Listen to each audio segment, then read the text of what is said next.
여행을 떠난 건 가족들이었습니다. 평소처럼 가볍게 짐을 꾸리고 문을 닫고 집을 비웠습니다. 그러나 그들이 모르는 사실이 하나 있었습니다. 그 집 안엔 가족보다 먼저 움직이던 다른 무언가가 이미 자리 잡고 있었다는 것. 여행 첫날 밤 집은 잠겨 있었는데 거실 벽 위에는 사람의 것이 아닌 길고 뒤틀린 실루엣이 천천히 고개를 들었습니다. 그리고 가족이 돌아오기 전 그 집의 주인은 기록에서 사라졌습니다. 오늘은 여행 간 날 조용히 집을 나간 그 노인의 흔적을 따라갑니다.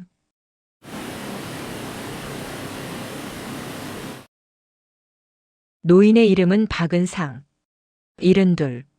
서울 외곽의 오래된 단독주택에서 아들과 며느리, 손녀와 함께 지냈습니다.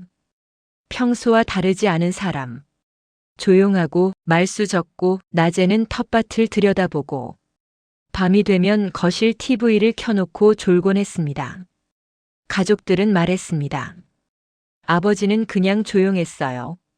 문제가 있거나 싸운 건 아니었어요. 그 말 그대로였습니다. 겉으로는 아무 문제도 없었습니다. 하지만 가족이 눈치채지 못한 순간들, 아주 작은 이상들이 조용히 생겨나고 있었습니다. 그 이상은 처음에는 말도 안 되는 우연처럼 보였습니다. 그리고 그 우연들은 사라진 노인을 향한 첫 번째 흔적이었습니다. 며느리는 거실 청소를 하던 어느 날 문득 이상한 점을 발견했습니다. 노인이 방문을 지나쳐갈 때 몸은 분명히 재빠르게 움직이는데 그림자만 미세하게 늦게 따라붙는 것처럼 보였다는 겁니다. 불빛이 반응이 느린 건가 조명 각도 때문인가 싶었지만 거실 조명은 오랫동안 바뀌지 않았고 그런 현상은 단 한 번도 없었습니다. 그녀는 당시를 이렇게 말했습니다. 아버지가 지나갔는데 그림자가 이상하게 뒤에 남아 있었어요. 몸이 문턱을 넘었는데 그림자는 아직 거실에 있었어요. 그녀는 그냥 피곤해서 헛것을 본 거라 생각했습니다. 하지만 그날 이후 노인의 그림자는 점점 더 이상하게 남기 시작했습니다. 몸은 사라졌는데 그림자는 조금 더 오래 벽에 붙어 있었습니다. 가족이 여행을 떠나기 일주일 전쯤이었습니다. 새벽 3시 무렵 노인의 방 쪽에서 무언가 벽을 스치는 소리가 들렸습니다. 살금, 살금. 발자국인지 손인지 구분이 되지 않는 소리. 아들은 그때 그 소리를 듣고도 문을 열어보지 않았습니다. 왜냐면 그는 아버지가 밤에 자주 화장실 다니는 불편함이 있다고 생각했기 때문입니다. 하지만 그 소리는 발소리라기엔 너무 가벼웠고 손소리라기엔 너무 규칙적이었습니다. 살금 쓱 벽을 기어가는 소리에 가까웠습니다. 다음 날 아침 노인의 방 앞 장판에는 희미하게 세 줄의 긁힌 자국이 남아 있었습니다. 길지 않았습니다. 손톱이라기보단 무언가 단단한 것이 바닥을 짚은 듯한 자국. 가족들은 고양이가 다녀갔나 싶었지만 그 집에는 고양이가 없었습니다. 그들이 알아야 했던 진실은 그 자국은 고양이가 아니라 무언가가 방문 아래로 들어오던 흔적이었다는 겁니다. 이상한 것은 그 자국이 생긴 며칠 뒤 노인의 행동이 바뀌기 시작했다는 사실입니다. 노인은 거실에서 쉬다가 어느 순간 TV를 보지 않게 되었습니다. 대신 거실 벽의 한 지점을 가만히 바라보는 시간이 길어졌습니다. 벽면 약 1m 위 조명이 닿지 않는 죽은 공간. 며느리는 그때 노인이 그곳을 바라보며 입술을 떨고 있는 것을 보았습니다. 뭐 보세요? 그녀가 물었을 때 노인은 대답을 하지 않았습니다. 그는 단지 눈을 크게 뜨고 벽을 바라보고 있었습니다. 그리고 아주 작은 목소리로 이렇게 말했습니다. 계속 있네. 그녀는 무슨 말인지 묻지 못했습니다. 노인의 표정이 너무 황량하고 너무 사람 같지 않은 눈빛이었기 때문입니다. 가족은 집에 작은 CCTV를 설치해 두었습니다. 방범용이었습니다. 그러나 가족이 여행을 떠나기 이틀 전 CCTV는 설명할 수 없는 장면을 기록합니다. 새벽 2시 41분 노인의 방문 아래 틈에서 어두운 실루엣이 천천히 스며 나옵니다. 사람의 손 모양 같지 않은, 손가락이 너무 길고 형태가 너무 얇은 그런 그림자. 그 그림자는 문 아래 틈을 통과하자마자 노인의 방 안쪽으로 밀려 들어가는 흐름을 보였습니다. 그러나 CCTV에는 노인은 침대에 누워 있었습니다.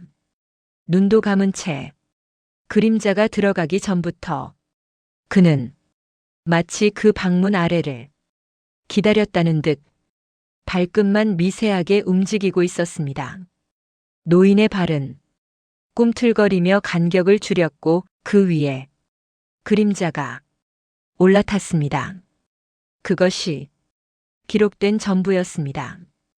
가족이 출발하던 아침, 며느리는 노인의 방에 라면을 들고 들어갔다가 바닥에서 이상한 흔적을 발견했습니다. 장판이 손자국처럼 들려 있었습니다. 그러나 그 손자국은 사람 손자국보다 훨씬 더 좁고 훨씬 더 길었고 손가락이 5개가 아니었습니다. 길쭉한 4갈래가 바닥에 직선처럼 찍혀 있었습니다. 마치 무언가가 바닥을 짚고 벽 쪽으로 기어갔다는 듯 한 방향으로 길게 이어져 있었습니다. 그녀는 그 흔적을 보고도 이상하다고 생각하지 않았습니다. 그저 장판이 덜 붙은 거라 생각했습니다. 하지만 그녀가 보지 못한 것은 그 손자국의 끝이 거실 벽 위에서 멈춰 있었다는 점입니다. 바닥에서 벽으로, 벽에서 천장 쪽으로 무언가는 방 안을 기어다니고 있었습니다. 가족이 여행을 떠나기 전날 밤 옆집에 사는 박인철 씨는 이상한 장면을 보았습니다. 집 마당에서 노인이 천천히 걸어 나와 대문 쪽을 향했습니다. 그는 노인을 향해 안부를 물으려 했습니다. 그런데 그 순간 그는 멈췄습니다. 노인의 얼굴 방향이 이상했습니다. 노인은 몸은 대문을 향하고 있었지만 얼굴은 마당의 반대편 박인철 씨 쪽을 바라보고 있었습니다. 거의 180도 돌아간 각도, 목은 꺾이지 않았습니다. 그저 얼굴만 부드럽게 돌아가 있었습니다. 박인철 씨는 그 순간을 잊지 못합니다. 그는 이렇게 말했습니다. 그 얼굴이 2개 같았어요. 하나는 몸이 향한 쪽, 하나는 저를 보고 있더군요. 그 장면은 여행 하루 전 마지막 전조였습니다. 가족이 여행 가던 아침, 노인은 평소처럼 문 앞에 서 있는 것처럼 보였습니다. 하지만 CCTV는 다른 진실을 기록하고 있었습니다. 노인은 이미 집을 떠난 상태였습니다. 문틈으로 빠져나간 건 몸이 아니라 그림자였습니다. 그 그림자가 먼저 집 밖으로 나가 골목 끝으로 향했고 그 뒤늦게 노인의 몸이 마치 그림자를 따라가는 것처럼 천천히 움직였습니다. 그날 아침 집에서 사라진 것은 노인이 아니라 노인의 모습을 쓰던 다른 무언가였습니다. 노인의 변화는 눈에 띄지 않게 찾아왔습니다. 처음엔 단순히 대화를 피하는 정도였습니다. 식사할 때 손녀가 장난을 칠 때조차 노인은 반응을 하지 않았습니다. 아들은 말했습니다. 아버지가 대답을 안 하셨어요. 듣지 못한 건 아니었고 무시한 것도 아닌데 그냥 다른 데를 보고 계시더라고요. 그 다른 곳은 무엇이었을까요? 식탁 끝 조명이 닿지 않는 그림자가 겹치는 모서리. 노인은 누군가에게 말하듯 입을 조금씩 떨었습니다. 그러나 가족이 들은 건 한 번도 말이 아니었습니다. 입모양만 있었고 소리만 없었습니다. 그가 보고 있는 것은 식탁이 아니었습니다. 가족도 아니었습니다. 그는 누군가를 응시하는 사람의 눈으로 그림자를 바라보고 있었습니다. 며느리는 밤마다 노인의 방 앞을 지날 때 문득 이상한 숨소리를 들었습니다. 노인의 숨소리가 아니었습니다. 조금 더 가늘고 낮고 입이 아닌 목구멍 깊숙한 곳에서 울리는 듯한 소리. 허흡허흡. 며느리는 그때 몸이 얼어붙었다고 말했습니다. 다음 날 아침 그녀는 조심스레 그 소리에 대해 물었습니다. 노인은 아주 잠깐 멈칫하더니 짧게 대답했습니다. 나는 숨을 쉬지 않을 때가 많아.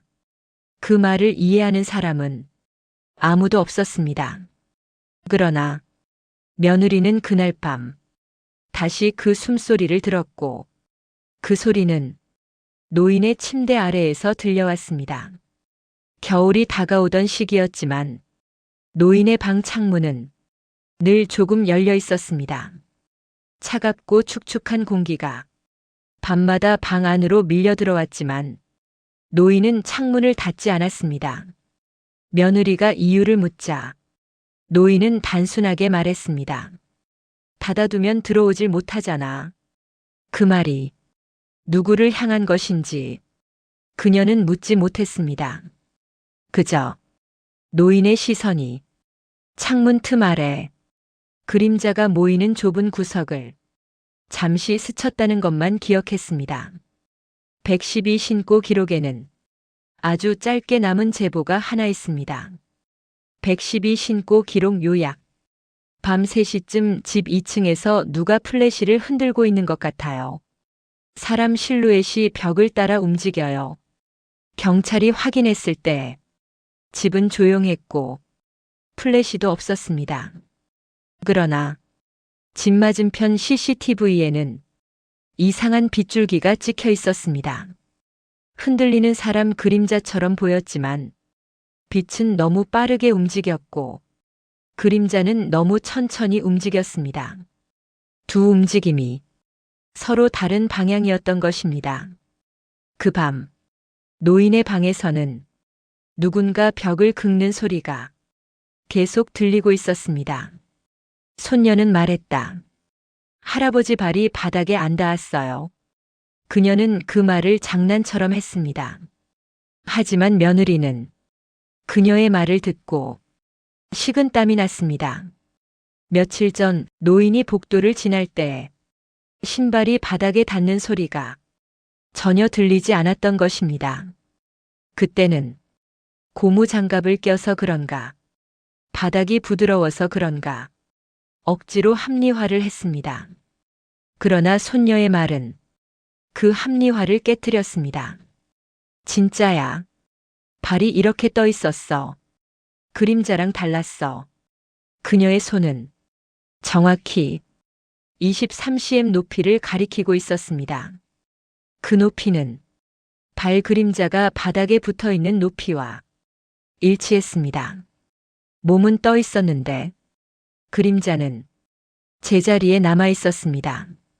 가족이 떠나기 사흘 전 아들은 아침에 눈을 떴을 때 예전과 전혀 다른 노인을 보았습니다. 노인이 거울 앞에서 천천히 웃고 있었습니다. 그 웃음은 눈은 웃지 않은 채 입만 벌어진 웃음이었습니다. 너무 오래 웃고 있어서 볼근육이 떨리고 있었습니다. 아들이 물었습니다. 아버지 왜 웃어요? 노인은 아들을 보지 않았습니다. 거울만 보며 이렇게 말했습니다. 이제 나갈 때가 됐어. 아들은 그 말을 여행 얘기인 줄 알았습니다. 하지만 그때 노인의 입에서 흘러나오던 웃음은 사람의 웃음이 아니라 마치 누군가가 움직여 놓은 표정 같았습니다. 가족이 여행 떠나기 이틀 전 노인의 방문 앞 바닥에서 손녀가 이상한 장면을 봤습니다.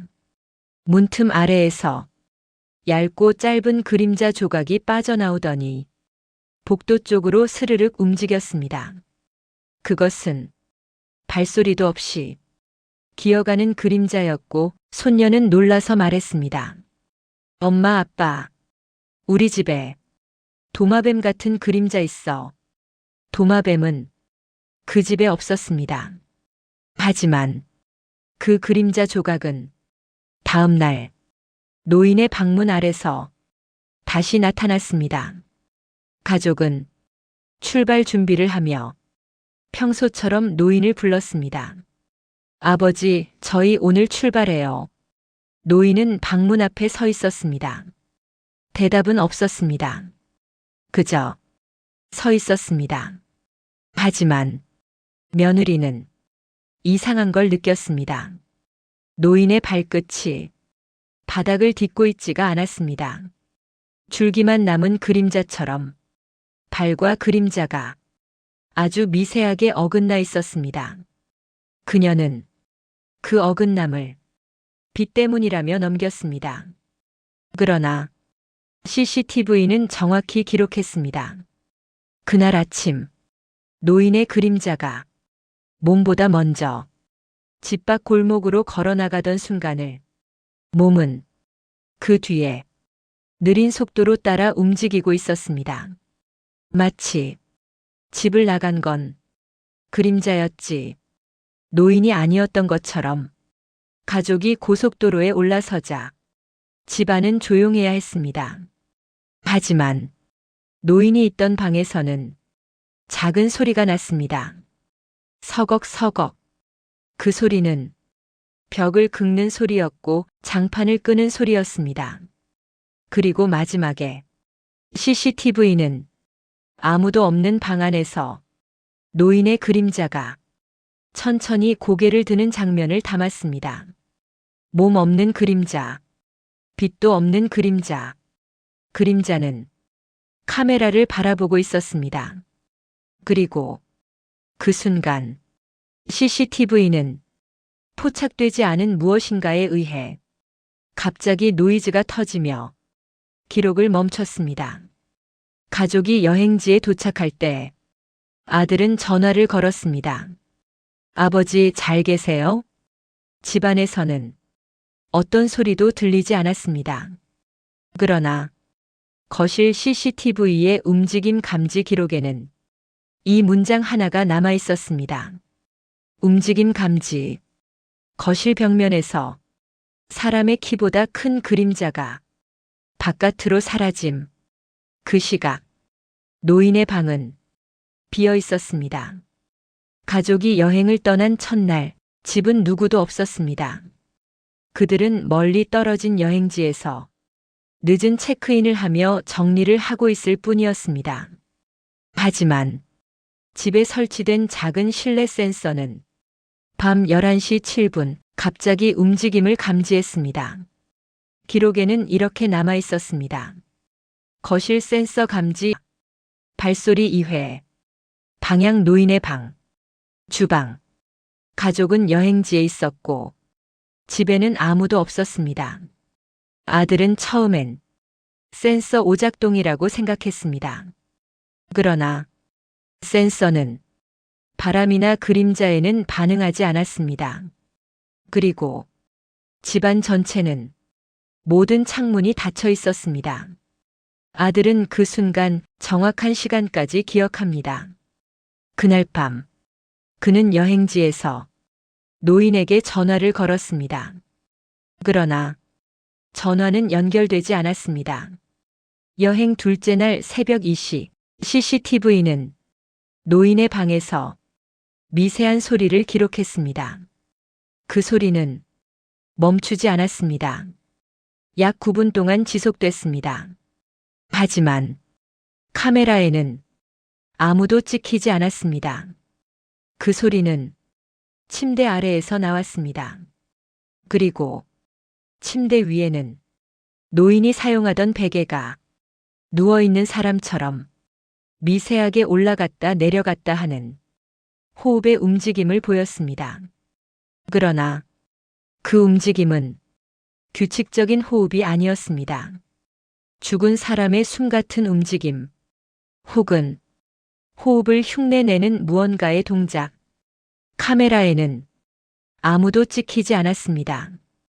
단지 베개만 움직였습니다. 그리고 침대 아래의 어둠만 살아있는 것처럼 계속 흔들렸습니다. 가족이 집을 비운 둘째 날 집 앞 골목을 지나던 주민 정봉수 씨는 이상한 소리를 들었습니다. 밤 1시가 지난 시각 집 안에서 누군가 말하는 듯한 소리가 낮게 이어졌습니다. 그 소리는 이런 말처럼 들렸다고 합니다. 따라와, 따라와. 그러나 정확한 발음이 아니라 바람과 사람 목소리가 기묘하게 섞인 듯 끝이 갈라지는 음성이었습니다. 그는 CCTV가 찍은 장면을 보고 경찰에 증언했습니다. 집에서 목이 아닌 어깨에서 나는 소리 같았습니다. 그날 밤 이후 골목의 길고 좁은 공간에는 노인의 그림자처럼 보이는 실루엣이 천천히 지나가는 모습이 여러 번 포착되었습니다. 하지만 그 그림자는 노인의 몸보다 훨씬 길었습니다. 그리고 그 실루엣은 방향을 바꾸는 속도가 사람의 움직임이 아니었습니다. 3일째 밤, 노인의 방에서는 전혀 새로운 현상이 기록되었습니다. 카메라에 찍힌 장면은 이랬습니다. 침대 바로 옆 벽면, 그 위에 노인의 그림자가 붙어 있었습니다. 그림자는 혼자 움직이고 있었고 몸 없이 벽을 따라 왔다 갔다 했습니다. 그리고 그 그림자의 옆에 또 다른 그림자가 천천히 생성되고 있었습니다. 처음엔 작고 뭉개진 형태였습니다. 그러나 시간이 지나면서 팔 같은 게 생기고 어깨가 드러나고 머리 모양이 생겼습니다. 그 형체는 노인의 몸과 닮아 있지 않았습니다. 너무 가늘고 너무 길고 너무 비정상적인 형태였습니다. 그것은 노인의 그림자를 흉내내고 있었습니다. 벽에 붙은 두 개의 실루엣은 몸이 없는 상태에서 서로를 바라보듯 미세하게 흔들렸습니다. 그리고 새로 생긴 실루엣이 먼저 움직였습니다. 노인의 그림자를 끌듯이. 여행 넷째 날, 거실에 설치된 카메라는 바닥에 찍힌 기이한 흔적을 포착합니다. 거실 바닥에 짧은 발자국 하나가 찍히면 그 앞에는 이미 길고 얇은 그림자가 먼저 찍혀 있었습니다. 그림자가 먼저 걷고 그 뒤에 사람 발자국이 찍히는 구조. 하지만 집에는 아무도 없었습니다. 발자국의 크기는 노인의 것이었습니다. 그러나 그 발자국은 무게감이 없었습니다. 바닥 먼지만 살짝 눌려 있었고 흔들리거나 미끄러진 자국이 없었습니다. 마치 발을 얹기만 한 것 같은 모습. 그 흔적은 거실에서 현관 쪽으로 이어져 있었습니다. 그리고 그 바닥을 스친 그림자는 사람의 것이 아니었습니다. 손가락 같은 네 갈래가 바닥을 따라 기어다니는 흔적. 바닥의 먼지가 그 네 갈래에 긁혀 거실에서 현관으로 이어졌습니다. 여행 넷째 날 밤, 아들의 휴대전화로 집 번호가 걸려왔습니다. 집에는 아무도 없었습니다. 그는 전화를 받았습니다. 여기 노인의 목소리였습니다. 그러나 그 목소리는 입에서 나온 소리가 아니었습니다. 어딘가 멀고도 깊은 곳에서 짧게 끊겨 나온 음성. 여기 있어. 아들은 당황해서 말했습니다. 아버지 어디세요? 집이에요? 전화기 너머에서는 낮은 소리만 이어졌습니다. 그 소리는 노인이 내던 숨소리였습니다. 그러나 그 숨소리는 사람의 리듬이 아닙니다. 아들은 그제야 깨달았습니다. 노인의 방에서 들리던 그 이상한 숨소리, 그것이 노인이 아닌 무언가의 숨이었다는 사실. 그는 전화를 끊지 못했습니다. 마지막으로 들린 것은 노인의 목소리가 아닌 그림자의 목소리였습니다. 돌아오지 마. 가족이 돌아오기 하루 전 비어 있어야 할 집 앞에서 택배 기사는 기묘한 발자국을 발견했습니다. 현관 앞 젖은 아스팔트 위로 노인의 발자국과 비슷한 모양이 있었는데 발가락이 5개가 아니라 4개였습니다. 사람의 발이 아닌 형태. 택배 기사는 그것이 집 안에서 나온 것 같다며 사진을 찍어 제보했습니다. 발자국은 문 앞에서 끝나지 않았습니다. 그 발자국은 현관문 아래 틈으로 그대로 이어져 있었습니다. 들어간 것이 아닌, 들어간 적이 없는 무엇인가가 집 안에서 밖으로 나온 흔적. 여행 마지막 날, 체크아웃 아침, 며느리는 집의 CCTV를 다시 확인했습니다. 그녀는 거실 쪽 작은 거울 화면에 무심코 시선을 멈췄습니다. 그 거울엔 집안의 모습이 비치고 있었습니다. 그러나 그 화면 가운데 노인이 서 있었습니다. 그는 거울 속에서만 존재했습니다. 현실 화면에는 노인의 모습이 없었습니다. 거울 안 노인은 천천히 목을 기울이며 카메라 쪽을 바라보고 있었습니다. 그 시선은 얼굴 전체를 사용해 비정상적으로 따라오는 그림자식 시선이었습니다. 그리고 노인의 입이 움직였습니다. 아직 집이 차지 못했어. 그 말이 끝나자 거울 속 노인은 그림자처럼 옆으로 미끄러져 사라졌습니다. 현실 화면에는 아무도 없었습니다. 여행지에 도착하자마자 아들은 마지막 확인을 위해 집안 CCTV 화면을 켰습니다. 그때 이상한 점을 발견했습니다. 노인의 방 앞 전등이 켜졌다가 꺼졌다가 다시 깜빡였습니다. 누군가 스위치를 누르는 움직임은 없었지만 전등은 분명히 사람이 켜고 끄는 속도였습니다. 온, 오프, 온, 정지, 채팅창처럼 무언가 신호를 보내는 듯한 길고 짧은 전멸의 반복. 아들은 전기 문제겠거니 생각했습니다. 그러나 그 전멸은 노인의 호흡과 비슷한 리듬이었습니다. 길게 들이쉬고 짧게 내뱉는 그 기괴한 숨소리의 리듬. 그리고 마지막 전멸 순간 전등 아래 새겨져 있던 노인의 그림자가 조금 흔들렸습니다. 몸이 없는데 그림자만 움직이는 것은 설명할 수 없었습니다. 그것이 첫날 밤 집이 보낸 신호였습니다. 둘째 날 CCTV가 기록한 소리는 더 노골적이었습니다. 새벽 1시 44분부터 노인의 방문 아래 틈에서 긁는 소리가 들렸습니다. 어떤 손톱이 단단한 나무에 긁히는 소리 같았습니다. 하지만 노인의 손톱은 늘 짧았습니다. 아들이 직접 깎아주고 있었기에 그럴 리 없었습니다. 카메라는 문틈 아래 그림자를 포착했습니다. 그 그림자는 손가락의 모양을 하고 있었습니다. 그러나 그 손가락은 6갈래였습니다. 사람 손과 닮지도 않았고 각도가 너무 평평했고 움직임이 너무 부드러웠습니다.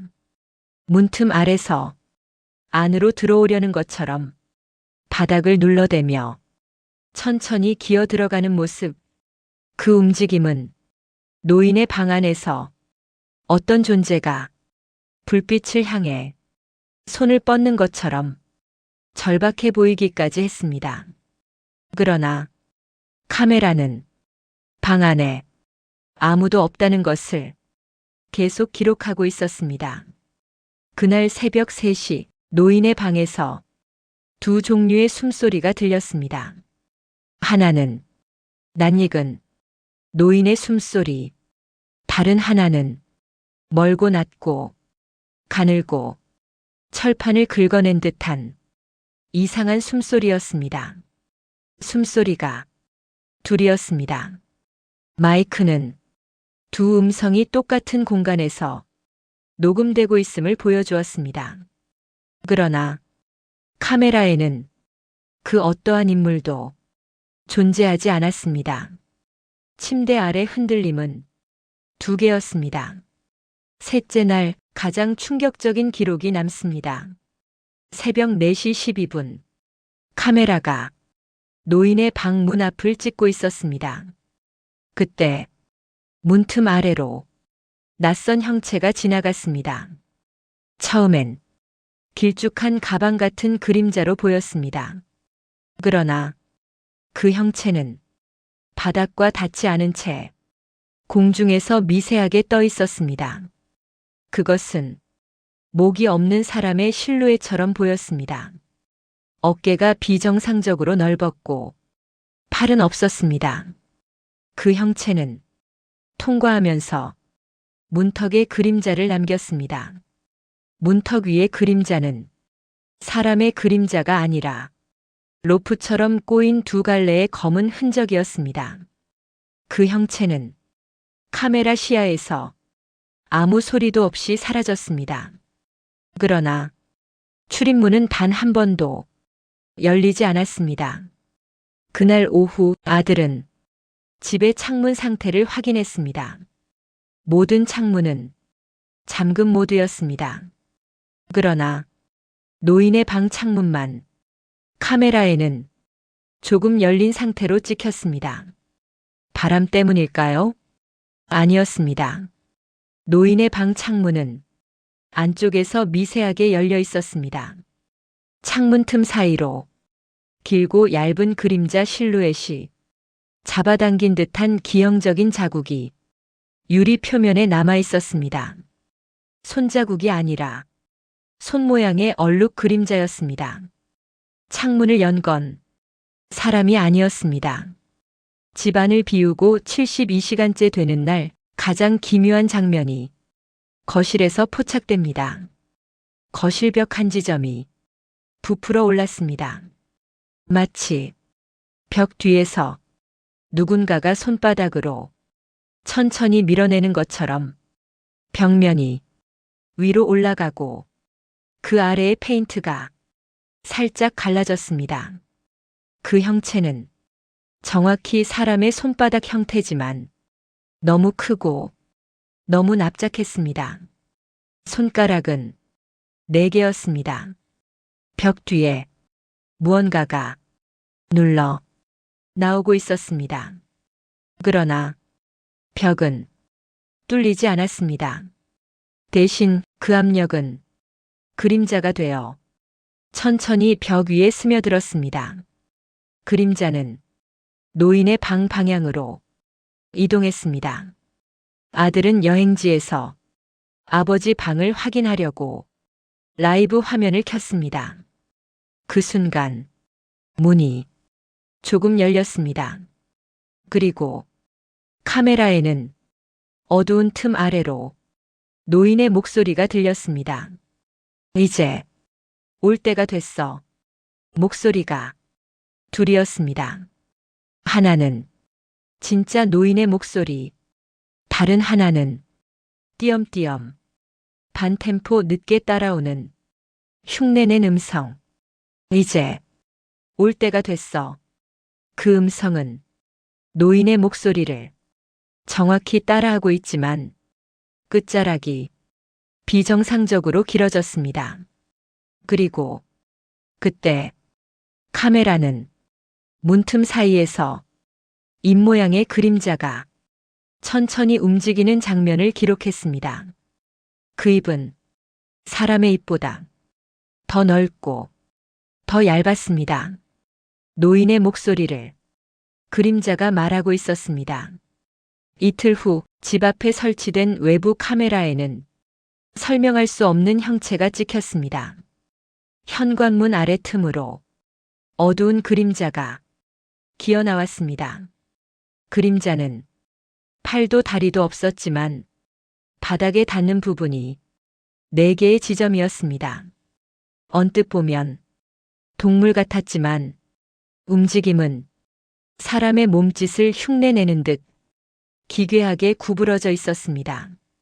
그 그림자는 현관 앞에서 잠시 멈추더니 노인의 걸음걸이 속도와 똑같은 속도로 골목 끝까지 갔습니다.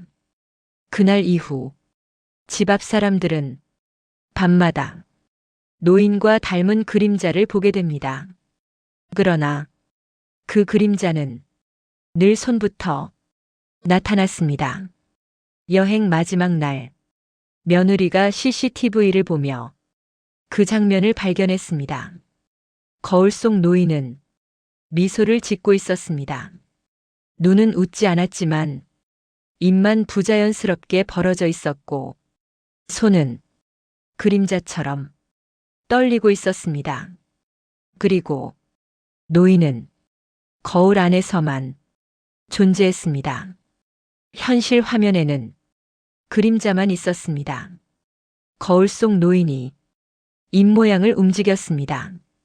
집에 오지 마. 그 말은 소리가 아니라 입모양만의 움직임이었습니다. 그러나 며느리는 그 입모양을 정확히 읽었습니다. 그 순간 거울 속 노인이 어깨를 기울여 카메라 바로 앞까지 다가오는 흉내 같은 움직임을 보였습니다. 그리고 훅 거울 속 빛이 꺼졌습니다. 그 뒤로 노인의 얼굴은 다시 보이지 않았습니다. 가족이 귀가하던 날 밤 집안은 아무도 없었습니다. 그러나 카메라는 거실 벽 위에서 기묘한 장면을 기록했습니다. 2개의 그림자가 붙어 있었습니다. 하나는 분명 노인의 그림자, 다른 하나는 노인의 그림자를 모방하듯 길고 얇고 팔은 비틀리고 목이 너무 길었습니다. 2 그림자는 서로의 윤곽을 따라 천천히 포개졌습니다. 그리고 비정상적으로 긴 그림자가 노인의 그림자를 집어삼키듯 움직였습니다. 그림자가 그림자를 먹는 것처럼 그 순간 거실 전체가 미세하게 흔들렸습니다. 마치 무언가가 자리 잡는 듯한 질량 이동의 순간이었습니다. 그들의 합쳐진 형체는 천천히 고개를 들었습니다. 그리고 카메라를 바라보며 이렇게 말했습니다. 돌아왔네. 그 목소리는 노인의 것이 아니었습니다. 그림자의 음성이었습니다. 가족이 집 앞에 도착한 시각은 밤 10시 42분. 문은 평소처럼 잠겨 있었다. 그러나 문 안쪽에서 미세한 흐르는 소리가 들렸다. 물소리도 아니고 바람도 아니고 금속이 부딪히는 소리도 아닌 살아있는 무언가가 벽을 타고 움직이는 소리. 아들은 문고리를 잡는 순간 손끝으로 전해지는 이상한 냉기를 느꼈다. 그 냉기는 금속의 차가움이 아니라 사람 온기와 정반대의 온도였다. 그가 문을 열었을 때 가족은 그 장면을 평생 잊지 못하게 된다. 거실 벽 위에 두 개의 그림자가 붙어 있었다. 하나는 노인의 실루엣을 흉내낸 형상, 다른 하나는 노인의 그림자를 입고 있는 긴 형체. 두 그림자는 문을 열자마자 미세하게 일제히 흔들렸다. 아들은 순간적으로 알아버렸다. 그림자가 아니라 무언가가 벽을 짚고 서 있는 형태라는 것을. 벽면이 마치 물결처럼 살짝 움직이고 있었다. 그것은 집이 아니라 무언가의 피부처럼 보였다. 가족은 두려움을 삼키며 노인의 방으로 향했다. 문을 여는 순간 차가운 냄새가 올라왔다. 바람이 드나든 적 없는 방이 유독 축축했다. 침대 위에는 노인의 베개가 있었다. 아들은 그 베개를 손으로 만지는 순간 손끝이 멈췄다. 베개는 분명 따뜻했다. 그 온기는 사람이 누웠던 온도였다. 그러나 침대 시트는 전혀 눌린 자국이 없었다. 누워있던 흔적이 없어야 하는데 베개만 온기를 품고 있었다. 마치 머리만 올려놓은 것 같은 기이한 사용 흔적. 침대 아래는 어둠이 미세하게 흔들렸다. 며느리는 그 흔들림이 생명이 있는 것처럼 느껴졌다고 한다. 아들은 노인의 방에서 어떤 잔향 같은 것을 듣게 된다. 목소리가 아니라 목소리를 흉내낸 잔향. 벽면에서 아주 천천히 퍼졌다. 그게 나야. 목소리는 노인의 음색이었지만 끝부분이 끌려서 사람의 발음이 아니었다. 며느리는 말했다. 아버지 목소리인데 어떤 기계가 따라하는 느낌이었어요. 혀가 없는 사람이 냈을 것 같은 발음. 벽에서 나온 그 음성은 사라지지 않았다. 거울을 향해 스르륵 움직이더니 천천히 노인의 함자를 반복했다. 그러나 음성의 길이는 사람의 호흡보다 3배 이상 길었다. 노인의 목소리가 아니었다. 그것은 노인을 쓰는 존재의 목소리였다. 아들은 가장 핵심적인 사실을 CCTV에서 확인했다. 가족이 집에 도착하기 52분 전, 카메라는 현관문 안쪽에서 기묘한 움직임을 잡았다. 문은 잠겨 있었다. 그러나 문 아래 틈으로 어떤 형체가 먼저 들어왔다. 그 형체는 사람 발이 아니었다. 뱀처럼 미끄러지면서도 손처럼 바닥을 짚었다. 그리고 형체의 뒤에서 노인의 그림자가 익숙한 걸음걸이로 천천히 뒤따라왔다. 몸 없이 노인의 그림자는 문을 통과해 들어왔다. 문은 열리지 않았다. 노인의 그림자가 먼저 들어오고 그 후 몸이 따라온 것이 아니라 그림자만 들어오고 몸은 오지 않았다. 아들은 방 책상 위에서 노인의 메모를 발견했다. 한 장의 종이 단 한 문장 따라왔다. 필체는 노인의 글씨와 다른 피랍이었다. 노인은 턱 힘이 약해 글씨체가 늘 떨렸지만 그 글씨는 너무 일정했다. 너무 길게 늘어났고 너무 또렷했다. 마치 노인의 손이 아닌 무언가가 노인의 손을 잡고 쓴 글씨 같았다. 아들은 그때 알아버렸다. 노인은 사라진 게 아니라 따라온 존재가 노인의 자리를 차지하고 있었다. 가족이 거실로 돌아왔을 때 천장은 어두운 얼룩을 품고 있었다. 그 얼룩은 처음엔 늘어진 물자국처럼 보였다. 그러나 그 얼룩은 모양을 바꾸고 있었다. 천장 위에서 어떤 형상이 내려다보고 있었다. 아들은 입술을 깨물었다. 그 형체는 사람의 얼굴 높이에 맞춰 천장을 뚫고 내려오는 것처럼 보였다. 가늘고 길게 늘어진 눈 2개, 없어야 하는 위치에 붙어 있는 입, 그 입이 미세하게 움직였다. 그리고 그 입에서 노인의 목소리를 흉내낸 음성이 들렸다. 왔구나. 천장 위 그림자는 가족의 움직임을 지켜보는 사람의 시선으로 따라왔다. 그러나 그 시선은 사람의 것이 아니었다. 시선에는 초점이 없고 목표를 인지하는 일관된 의지가 없었다. 그저 그림자를 따라다녔다. 아들은 도망치려 했다. 문 쪽으로 달려갔을 때 그는 멈췄다. 문이 닫혀 있어야 하는데 살짝 열려 있었다. 그 문틈 사이로 방금 전까지 거실 천장에 붙어 있던 그림자 얼굴이 조용히 흘러나오고 있었다.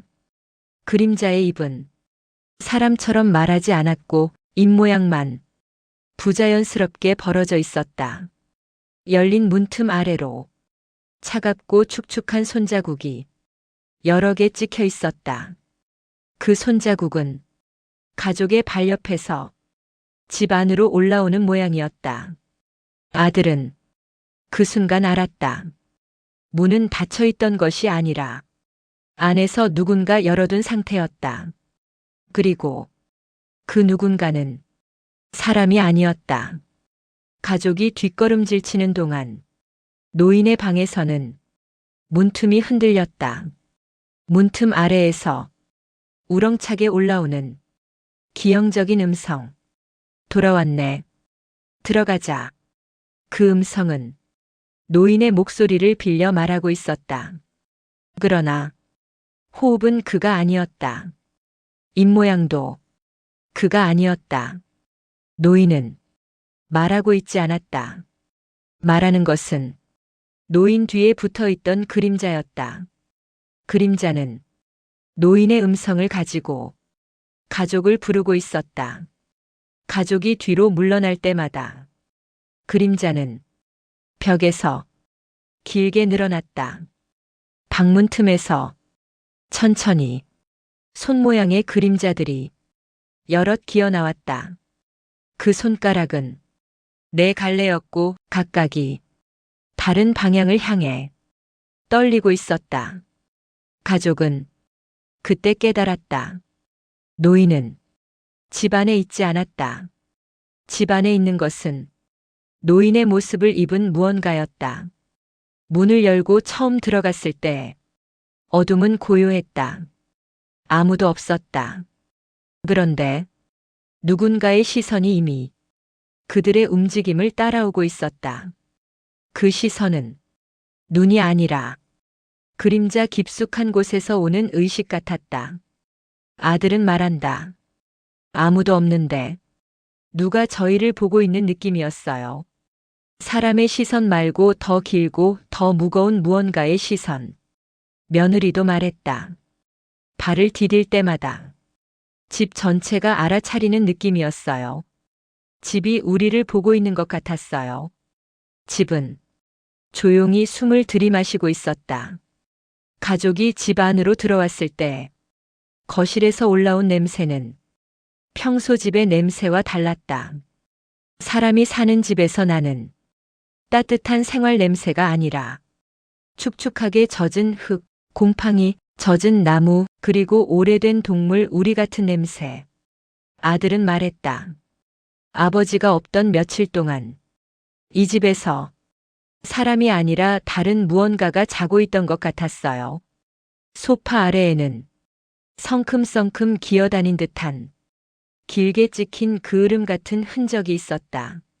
마치 무언가가 어둠을 짊어지고 기어다닌 것처럼 아들은 거실에 들어선 뒤 천장을 올려다보며 멈췄다. 천장은 희미하게 떨리고 있었다.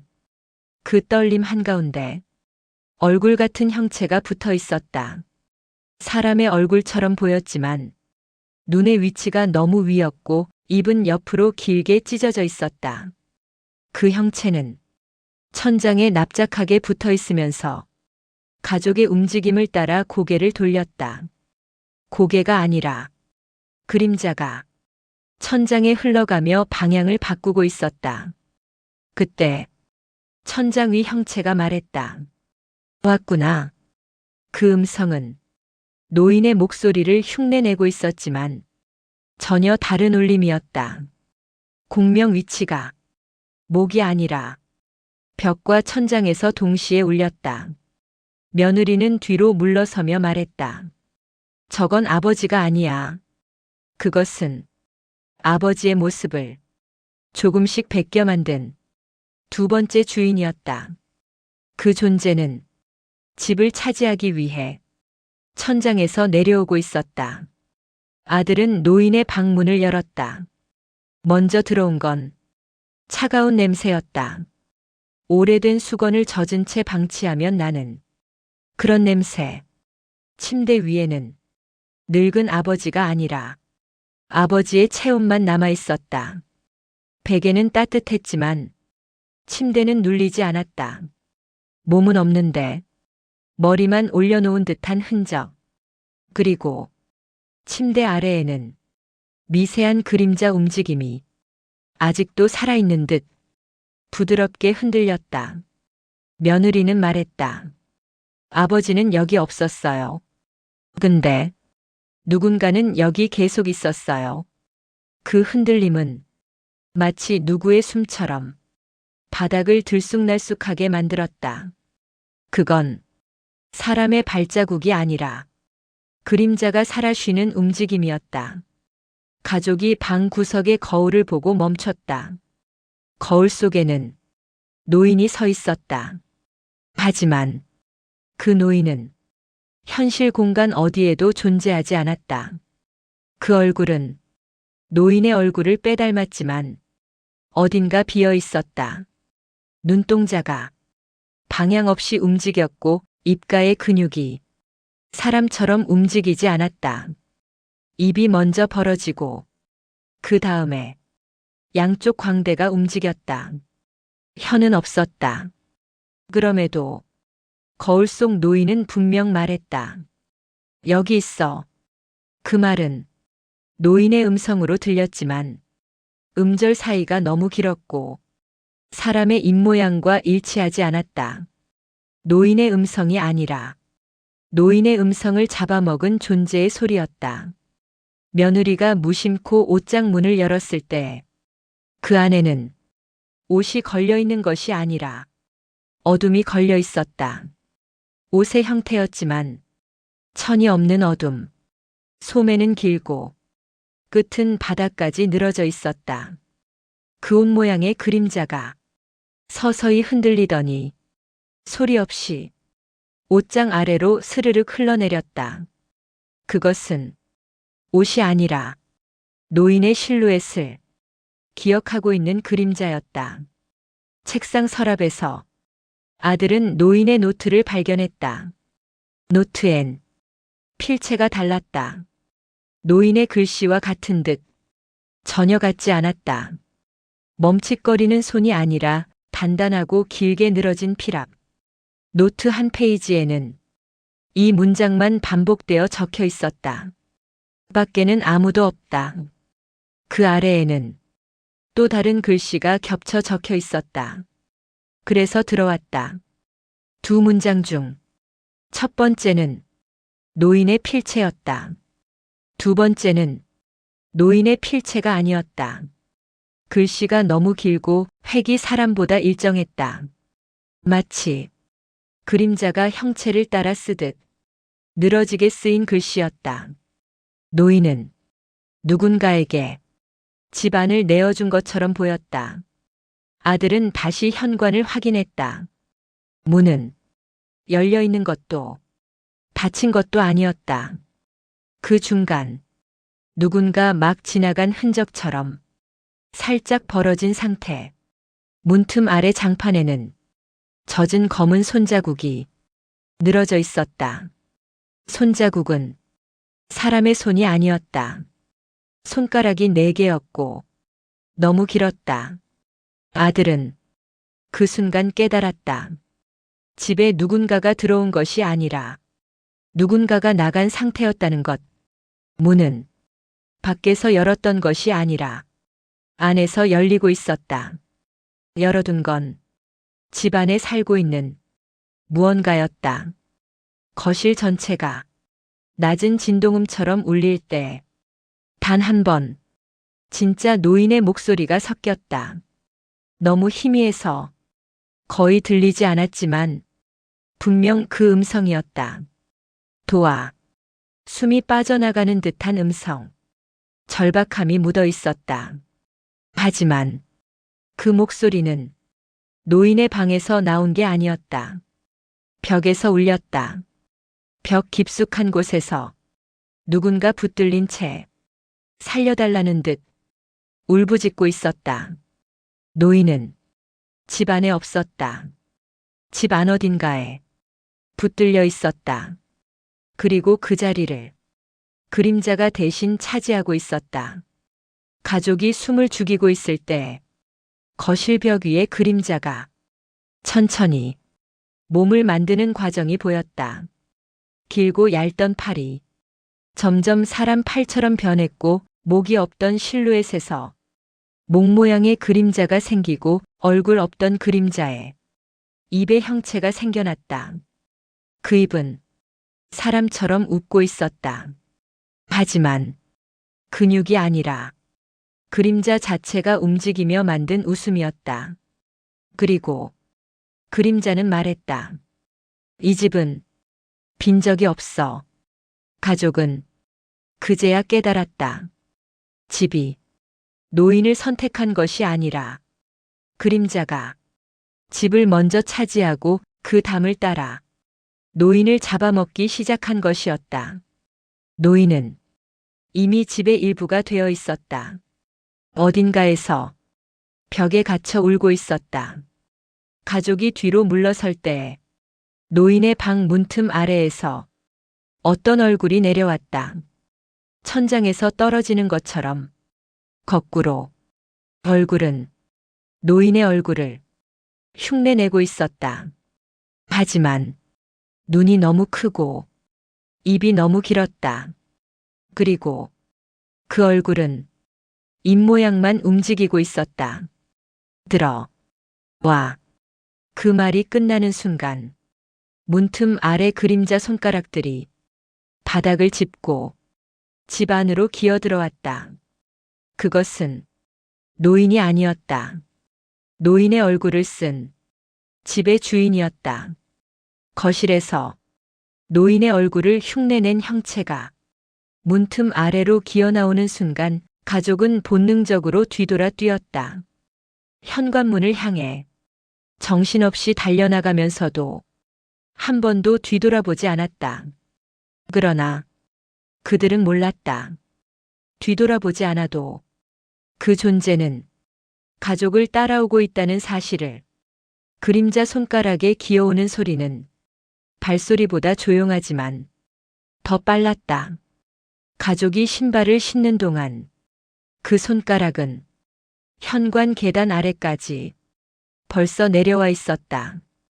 형체는 몸이 아니라 그림자로 먼저 움직였다. 문을 열고 나와 차가운 밤 공기를 마신 순간 그들은 이상한 사실을 깨달았다. 초겨울밤 공기인데 사람 온기가 있었다. 밤 11시 18분. 골목에는 아무도 없어야 했다. 그런데 가족의 등 뒤로 누군가의 숨소리가 따라왔다. 그 숨은 노인의 숨과 비슷했지만 호흡이 너무 길었다. 사람이 낼 수 없는 길이. 딸이 말했다. 뒤에 누가 있어요? 아들은 고개를 돌리지 않았다. 돌아보면 더 가까워진다는 직감이 있었다. 급하게 차 문을 열고 들어갔을 때 차 실내는 식어 있었다. 그런데 운전석 뒤편 가림막 아래 어떤 기형적인 형체가 엎드린 채 서서히 몸을 일으키고 있었다. 가족이 짐을 싣고 떠난 그날 아무도 없던 차였다. 하지만 지금 뒷좌석 바닥에 길게 늘어진 그림자가 웅크리고 있었다. 그 그림자는 차 문을 닫자마자 움직였다. 좌석 틈 사이로 가늘고 젖은 손가락이 천천히 올라왔다. 며느리가 비명을 지르며 몸을 밀쳤지만 손가락은 그녀의 발목을 스치기만 했다. 그 차 안은 이미 노인의 그림자가 아닌 집의 일부가 들어와 있었다. 집은 가족이 떠나는 것을 허락하지 않았다. 차 밖 집 쪽에서 어디서 들어본 목소리가 울렸다. 노인의 목소리였다. 그러나 노인은 집 안에 없었다. 그 목소리는 거실 벽 뒤에서 나온 그 음성과 같았다. 가지 마. 그 순간 차 엔진이 꺼졌다. 금속이 식는 소리가 밤 공기 속에서 또렷하게 들렸다. 누군가가 차 아래에서 붙잡은 것처럼 차체가 미세하게 흔들렸다. 그러나 가족은 알았다. 노인은 도와달라고 했던 것이 아니라 가지 말라는 것에 의미가 있었다. 그 말은 위험하다가 아니라 여기를 떠나지 말라는 듯한 노인의 의지가 아니라 누군가가 노인의 음성을 빌려 말하고 있었다. 노인은 그 말의 도구에 불과했다. 실종자 기록 2023년 11월 2일 서울경찰청 실종자 남 79세 신림동 마지막 확인 시간 가족 여행 출발 직전 실종 시점 가족 부재 중 집안 특이사항 현관문 잠금 장치 이상 없음 카메라에 외부 출입 흔적 없음 그러나 내부 움직임은 다수 기록 조사 의견 실종자는 스스로 이동한 것이 아니라 집 안 어딘가에 갇힌 상태로 변화가 있었던 것으로 보임. 현장 조사 첨부 1. 벽면 음성 잔향 분석. 거실 벽면에는 사람 발성 구조와 맞지 않는 파형이 지속적 기록. 분석자 의견. 호흡 길이가 3배 이상. 인간의 성대에서 발생할 수 없는 유형. 현장 조사 첨부 2. 그림자 잔유물 조사. 거실 바닥, 천장, 문틈 주변에서 빛에 반응하지 않는 잔유물 다수 발견. 특이점. 그림자 위치가 광원과 일치하지 않음. 자체적으로 방향을 갖고 움직인 흔적. 차가 움직이지 않았다. 스마트폰은 모두 전원이 나갔다. 밖의 공기에는 누군가 숨을 들이마시는 소리가 점점 가까워졌다. 며느리는 몸을 떨며 말했다. 아버지가 부르고 있어. 아들은 고개를 저었다. 그가 느낀 건 아버지의 의지가 아니라 집의 의지였다. 집이 가족을 다시 끌어오고 있었다. 그리고 결국 가족은 차 문을 열고 집으로 돌아갔다. 발걸음이 스스로 움직이는 듯 했다. 집 앞에 섰을 때 그들은 깨달았다. 현관문이 아무도 건드리지 않았는데 이미 열려 있었다. 문틈에서 그림자 손가락들이 천천히 길게 가족의 발끝 쪽으로 뻗어왔다. 집은 가족에게 돌아오라고 한 것이 아니라 집 안으로 들어오라고 자신이 문을 잡고 기다린 것이었다. 집 안으로 들어갔을 때 가족은 놀랐다. 거실도, 방도, 주방도, 모든 공간이 얼마 전보다 훨씬 정상적으로 보였기 때문이다. 천장의 얼굴도 문틈 아래 얼굴도 흐르는 그림자도 없었다. 하지만 집 전체에서 숨소리가 들렸다. 집이 숨을 쉬고 있었다. 가족의 귀를 따라 미세하게 울리는 공기 진동. 벽에서, 바닥에서, 천장에서, 문틈에서 집 전체가 노인의 숨을 가지고 조용히 호흡하고 있었다. 노인의 방으로 들어가자 벽 한가운데 2개의 손자국이 찍혀 있었다. 하나는 사람의 손 크기, 다른 하나는 너무 큰 손자국, 손가락이 4개뿐인 기형 손자국. 2 손자국은 마치 서로를 잡고 있는 듯 포개져 있었다. 그 뒤에는 문장 하나가 쓰여 있었다. 나 여기 있어. 노인의 필체였다. 하지만 그 아래 겹쳐진 다른 문장은 노인의 것이 아니었다. 함께 있어. 획이 너무 일정했다. 너무 길었다. 사람 손으로는 불가능한 피랍. 그림자가 노인의 글씨를 덮어 쓰는 구조. 노인은 살아있었다. 하지만 그는 혼자가 아니었다. 가족이 울렁이는 가슴으로 뒷걸음질 칠 때 노인의 방문이 스스로 열리기 시작했다. 문틈 아래에서는 아무것도 보이지 않았다. 하지만 문이 열릴수록 방 안어둠이 서서히 길어지더니 방 한가운데 노인의 실루엣이 서 있었다. 등을 돌리고 그 실루엣은 노인의 모습이지만 높이가 달랐다. 목이 길고 어깨는 너무 얇고 다리 길이는 사람보다 1.5배쯤 길었다. 그 실루엣은 천천히 고개를 돌리기 시작했다. 그리고 방금까지 벽 뒤에서 들렸던 그 목소리가 울렸다. 돌아왔네. 그 웃음은 노인의 것도 집의 것도 아니었다. 둘이 겹친 형태였다. 그리고 가족은 그제야 깨달았다. 노인은 사라진 것이 아니라 집의 일부로 흡수되어 있었다. 집안 공기 전체가 노인의 호흡으로만 움직이고 있었다.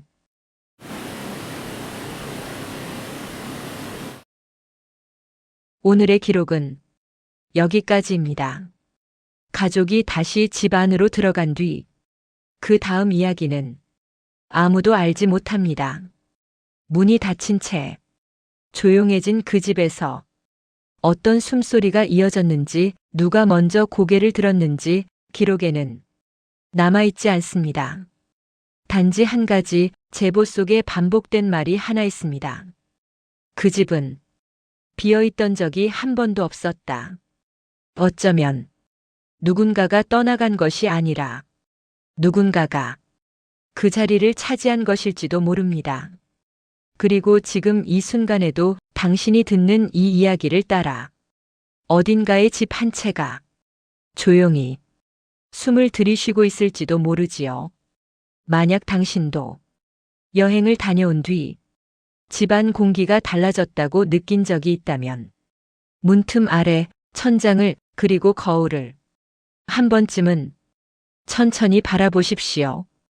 그곳에 당신보다 먼저 움직이는 무언가가 있을 수도 있으니까요. 오늘의 이야기가 당신의 밤을 깨우셨다면 좋아요와 구독 그리고 알림 설정을 부탁드립니다. 당신의 작은 반응 하나가 밤의 서사의 다음 기록을 깨우는 신호가 됩니다. 그럼 다음 밤에 찾아뵙겠습니다.